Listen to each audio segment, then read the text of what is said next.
Mag-overthink man sa taan ni.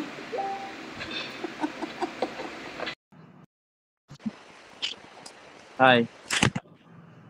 Napatawag ka. Na-miss kita eh. Kala ka mababalik dito? Kala ko 15 days ka lang dyan. Alam mo naman na ayaw pumayag yung asawa ko eh. Hindi ka talaga marunong tumupad sa usapan, no? Kung hindi mo naman pala kaya, huwag kang magsalita ng ganyan. Ikaw? Hindi magdahilan ka, sabihin mo magte-training ka. Yan nga ang dahilan ko, babe. Huwag kang mag-alala. Sasabihan ko na lang na mag-training ako para magkita tayo.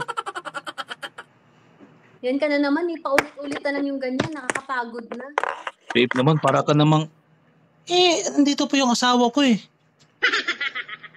Huwag kang mag-alala. Ano ba talaga? Alam mo naman, mahal din kita. Huwag kang mag-alala, luluwas ako. Magkita tayo sa Maynila. Ha? Sabihin ko na. Kailan? Siguro mga, next week, ganun. Sabihan ko na lang na, mag-training ako, no? Ewan ko, ikaw na magbahala ng dahilan. Alam mo naman, nasabi mo 15 days, di ba? Oo. Tapos ganyan, paulit-ulit na lang talaga. Sige lang, Hindi ko babe. na talaga alam kung anong gagawin ko. Sige lang, babe. Huwag kang mag-alala, magkikita rin tayo. Ha? Relax ka lang. Akong bahala. Sabihin ko na lang na magti-training ako ng isang buwan, no? Bahala ka na sa buhay mo, nakakapagod. Ikaw nang gumawa ng dahilan mo. Sige na, para ka namang Relax lang. Ha? Makapag-relax ba ako? Wala na ako sa isip. Kakaisip sa'yo kagabi-gabi. Ako rin. Alam mo naman may tayo. Relax lang. Ako nga rin, namumblema na rin ako kasi miss na rin kita eh. Hindi ka na mukhang namumblema, promise. Mukhang masaya ka dyan. Yan lang nasa isip mo, pero nasa puso ko talagang nalulungkot na to. Ano ka ba?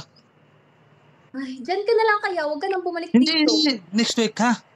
Next week, ha? Tatawagan kita ulit, ha? A few moments later.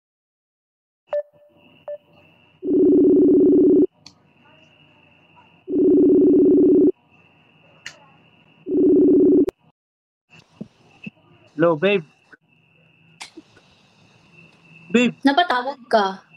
na-miss kita eh. Saan ba asawa mo? Wala, nag-overtime. Huwag kang mag-alala. Mamaya pa yun. May overtime sila ngayon sa work. Diba? Kumusta na yung training? Okay na, pumayag na siya. Alam mo naman magaling tayo sa mga pumayag na siya. Alam mo naman, pag ganyan, mga palusot, magaling tayo dyan. Diba? Buti naman at magkikita na. Ha? Iba pala yung training mo. Babay na! Pinsan ko to!